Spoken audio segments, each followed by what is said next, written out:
I love daily routines. They provide a rhythm of important habits that help me as a person and as a leader. These include prayer, meditation, exercise, journaling, writing, and yes, even flossing. Most of these happen in the morning and require that I get a good night's sleep. But sometimes life gets in the way. For example, one week I was supposed to pick my mom up at the airport at 5:05 p.m. Her flight was delayed and I didn't get to sleep until nearly 1 a.m., way past my bedtime. The next morning I cut short my routine knowing that I could grind through the day, go to bed early, get a good night's sleep, and get back on track. Wrong. That night we had to take my father-in-law to the emergency room. Nothing life-threatening, but medical attention was required. He got great care and we got to bed a little before 2 a.m. No big deal. I would get back on track the next morning by sleeping in until 8, then by doing my routine except for exercising. Wrong again. I was in the middle of my morning prayer when I found out my brother-in-law, who's also my next-door neighbor, had badly rolled his ankle and it was likely broken. It was. So back to the emergency room for x-rays and treatment. Here's the good news. Everyone was okay, even if there was some inconvenience and some pain. But this got me thinking about work-life balance. Most people I know feel overwhelmed about something, whether it's work, family, volunteer commitments, or social obligations. There doesn't seem to be enough time. Here's what I learned. Work-life balance is not a noun.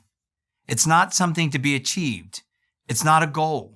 You can't ever achieve balance because life is fluid, dynamic, ever-changing. Instead of balance, think of balancing. The image I like is a unicycle rider. There is a constant back and forth motion. The rider may occasionally achieve a state of equilibrium, but it doesn't last long. Balancing is something you do, not something you achieve.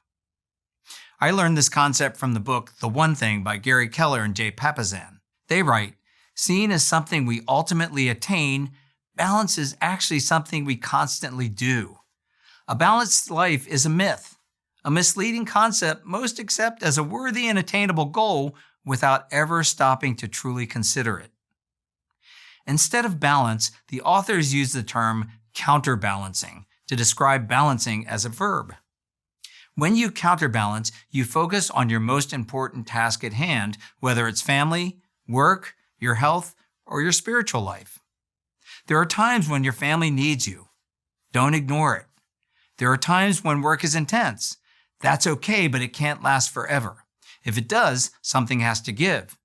Your spiritual life, physical health, or important relationships will eventually suffer if you don't balance things out.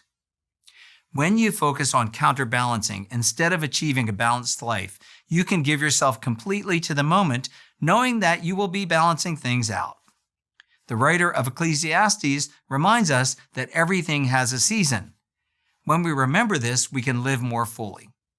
So, when my sleep schedule, morning routines, and work days got wrecked because my family needed me, there was no need to stress about it. It was a part of life. And the balancing act continues. I pray it can for you too.